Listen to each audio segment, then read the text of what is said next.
इथं जर्मन शेपर्डची पिल्लं आहेत. जर्मन शेपर्डला पण पप्पीज झालेले आहेत आपल्याकडं. तर त्यांना सुद्धा बल्ब कंपल्सरी आहे, बल्ब लावलेला आहे. यांना सुद्धा उन्हाला काढायचे. टोटल 3 लिटर झालेत.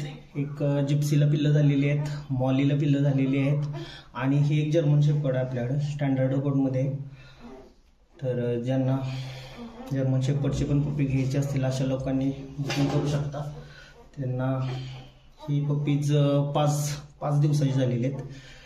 जिप्सीचे पप्पीज 6 दिवसाचे आणि मॉलीचे पप्पीज 2 दिवसाचे. थोडं यांना लावावं लागतंय. थंडीचे दिवस आहेत त्यामुळे जरा उन्हाला थोडं घ्यायचं आपल्याला. त्यांना ते पण पितायत दूध.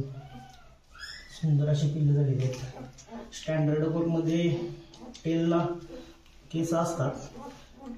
डिलिव्हरी झाल्यानंतर थोडा कोट कमी होतो जर्मन शेपर्डचा. ठळक मार्किंग आहे, असं नाही आहे की काय खराब पिल्लू निघणार आहे. तर तुम्ही बघू शकता टेलला म्हणजे केस आहेत. काही लोक म्हणतील की कोट थोडा कमी दिसतोय. तर ज्यांच्या घरी जर्मन शेपर्डची डिलिव्हरी होते अशा लोकांना तुम्ही विचारा की जर्मन शेपर्डचा वर्षातून 3 ते 4 वेळा शेडिंग होतच. ह्यांचा फादर टायसन आहे. टायसनची व्हिडिओ पण मी लावतो, याच्यात व्हिडिओ तुम्हाला दाखवतो की पप्पीचा फादर कोण आहे.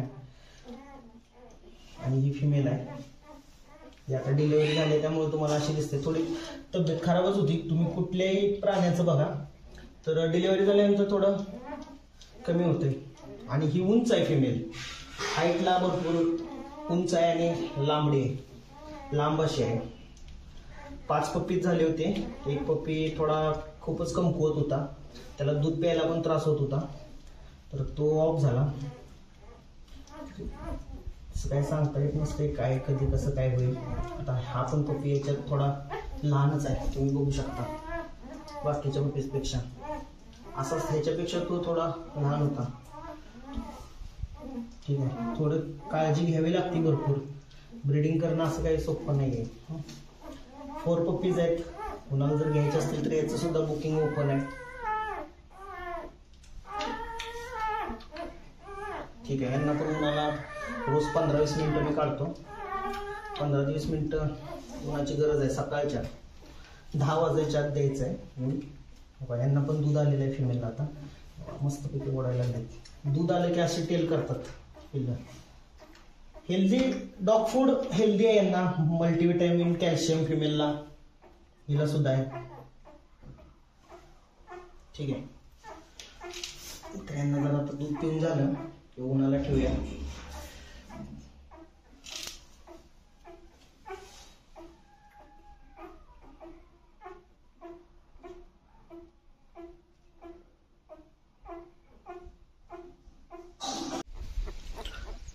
जर्मन शेपर्डच्या पिल्लांना आता उन्हाला बाहेर काढलेलं आहे आपण. त्यांना एक 15-20 मिनिटं आता ऊन द्यायचं आहे आणि त्याच्यानंतर परत जिप्सीची पिल्लं आणि मॉलीची पिल्लं दोन्ही पण उन्हाला बाहेर काढायचे आहेत. त्यांना बी एक 15-20 मिनिटं ऊन द्यायचं आहे. जास्त वेळ ऊन द्यायचं नाही आहे, एक 15-20 मिनिटच द्यायचं आहे. थंडीचे दिवस आहेत म्हणून. आणि शक्यतो 9 ते 10 वाजायच्या आतलंच ऊन द्यायचं आहे. जास्त कडक ऊन द्यायचं नाही आहे त्यांना आपल्याला 11-12 वाजेचं, कारण पप्पीज खूप लहान आहेत. हे जर्मन शेपर्डचे पप्पीज आहेत. याच्यात 2 मेल 2 फिमेल आहेत.